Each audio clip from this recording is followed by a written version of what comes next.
কব যে মামাই কৈছে তিনটাতকৈ বেছি বাচ্চা ঘৰত হ'ব নালাগে। মই দুটা বুলি কোৱা নাই, তিনটা বুলি কৈছো, এটা বঢ়াই দিছো। তিনটাতকৈ যদি বেছি বাচ্চা হয়, ল'ৰা ছোৱালীক পঢ়াওঁতে সময় যাব, তেতিয়া আৰু কোনেও লাখপতি বাইদেউ হ'ব নোৱাৰিব। কাৰণ বাচ্চাক জন্ম দিলে আমি বাচ্চাক পঢ়াবও লাগিব, স্কুলতো পঠাব লাগিব। তিনটালৈকে মেনেজ হৈ যাব, চাৰিটা আৰু মেনেজ কৰিব দিগদাৰি হ'ব।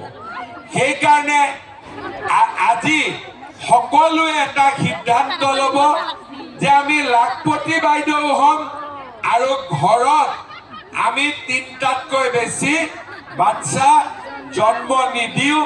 যাক জন্ম দিম তাক ভাল কৰি পঢ়াম আৰু ডাক্তৰ ইঞ্জিনিয়াৰ আমি কৰিম।